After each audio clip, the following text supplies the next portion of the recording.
Hey, Bug. Let's go take a walk. Let's show people where we walk. All right. We got a snowstorm coming in. So this might be our last walk around the block for a while. But Bug and I wanted to show you where we forage. So there's the gardens. And that's where we're setting up the permaculture. But part of resiliency in tiny spaces is knowing what's around you. So this is the empty lot that the city manages, but there's a lot of medicinals through here that I can access when the weather's warm enough. So we've got plantain and dandelion, several other medicinal plants. Got a lilac bush back in there, and that's where the blackberries and raspberries are. The old pear tree. That's a scraggly old tree, but it is very productive. Rock pears that I pick up in the fall. So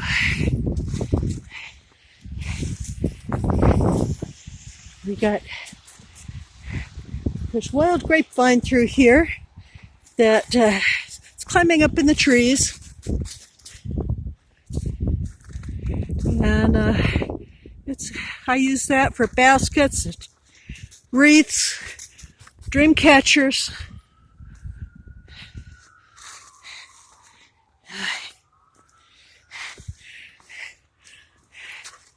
There's a little bit of mullein back here.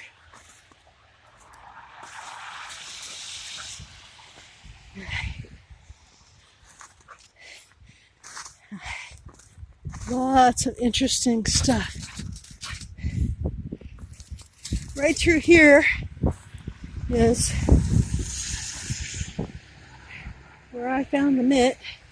It's a wild mint, but it's still medicinal. And this is where the railroad track is at.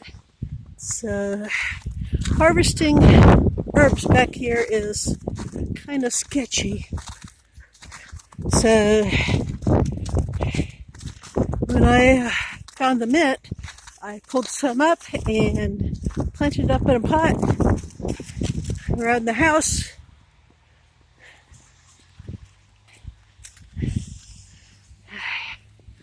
Look at all that grapevine.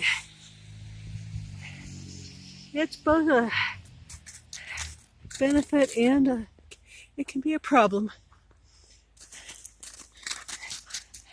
Oh look, there's Kelly Cat the alley cat. She's going to walk around with us today.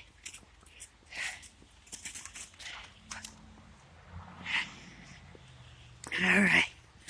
A lot of blackberry and raspberry back through here.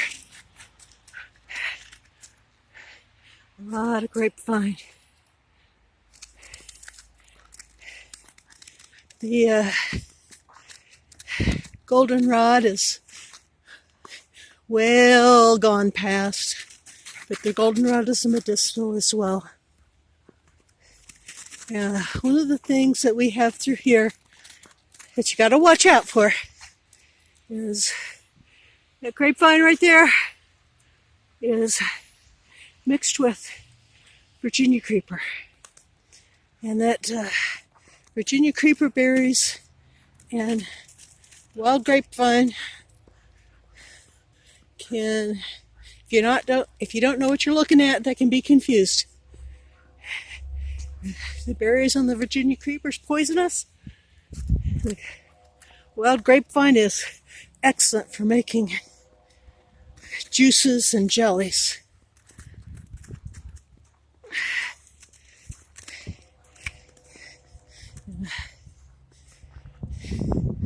That right there is the staghorn sumac. There's a lot of it back here, which is, it can be a nuisance, but staghorn is a very nice tea. The staghorn berries, but you got to make sure you're getting the staghorn.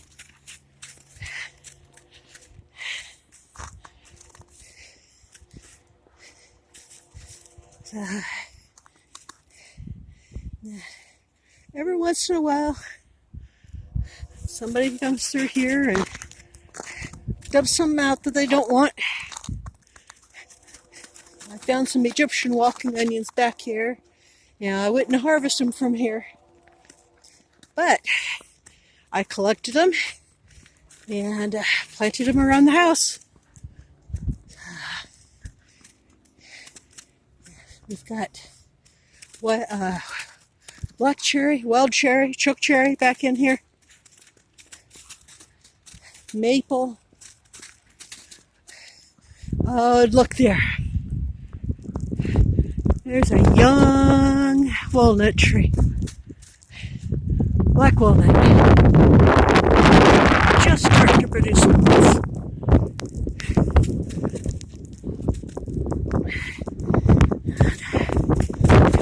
Linden tree. Linden is flowers of linden. Absolutely wonderful tea. It's medicinal, soothing. Nice tea.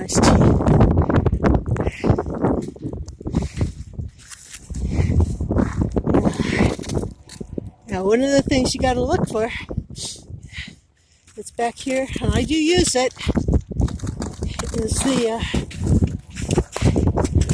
Asian bittersweet. And it's easy to confuse for the other things, but that's the Asian bittersweet.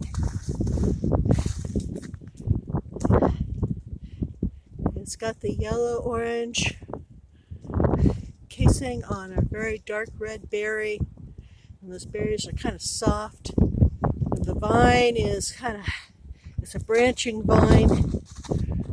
There's a good, okay, that's a branching vine. It's very flexible, and it's good for basketry, but it isn't invasive. You want to watch about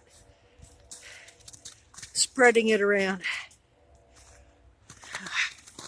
But it does make good baskets. But you don't want to confuse it with roses.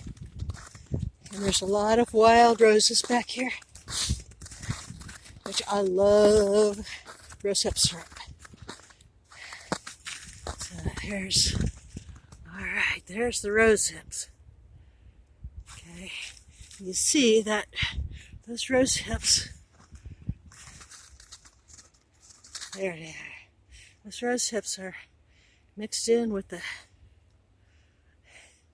Asian bittersweet. So you really got to watch, make sure you know what you're getting. And through here, there's a lot of violet.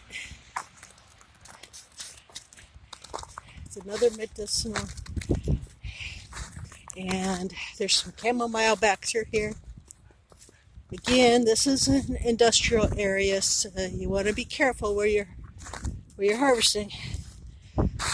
That chamomile and the violets, I'll probably pick up in the spring and move it to a safer spot for harvesting.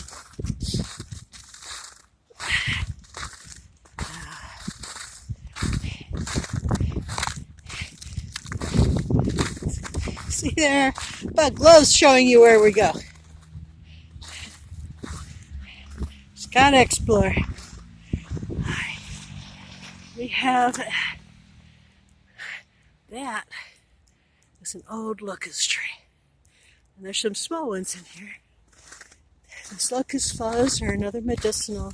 They make a wonderful tea in the spring.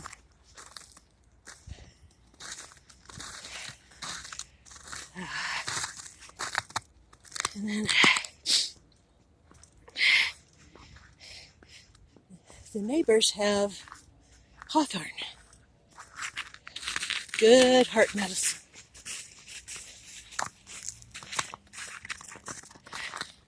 but it lets you know it's there.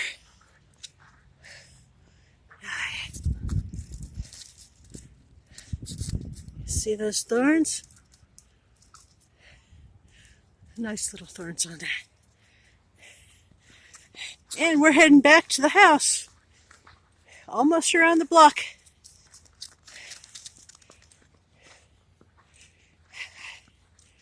Yeah. Those violas or violets, wild violets, are all through here.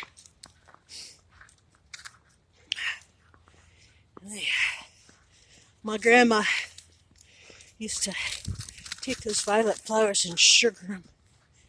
And she'd use those for decorations on her cakes.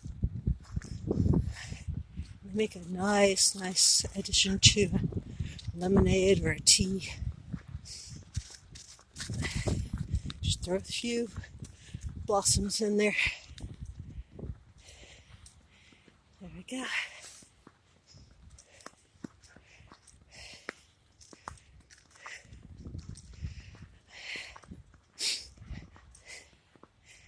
All right. I gotta say hi to everybody. So you gotta say hi to everybody. She is so silly.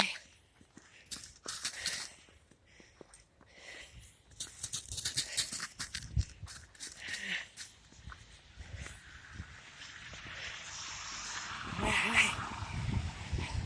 Hey, back to the house. And the neighbor's got an old cedar tree. It's old and scraggly, a lot of character.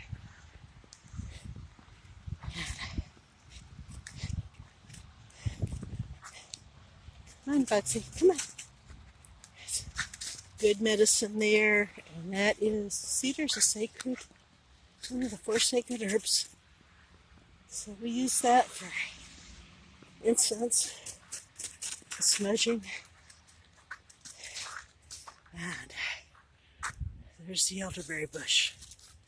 So that thing gets way up high during the summer, and then I cut it way back when it goes dormant, so it'll spread out all new growth next spring, and yeah, it's full of berries. So, all right, thank you and I'm glad you went around the block with me. So at the end of this, hey, I'm going to add some photo gallery to the end of this so you can actually see the plants that I forage for here. All right, thanks.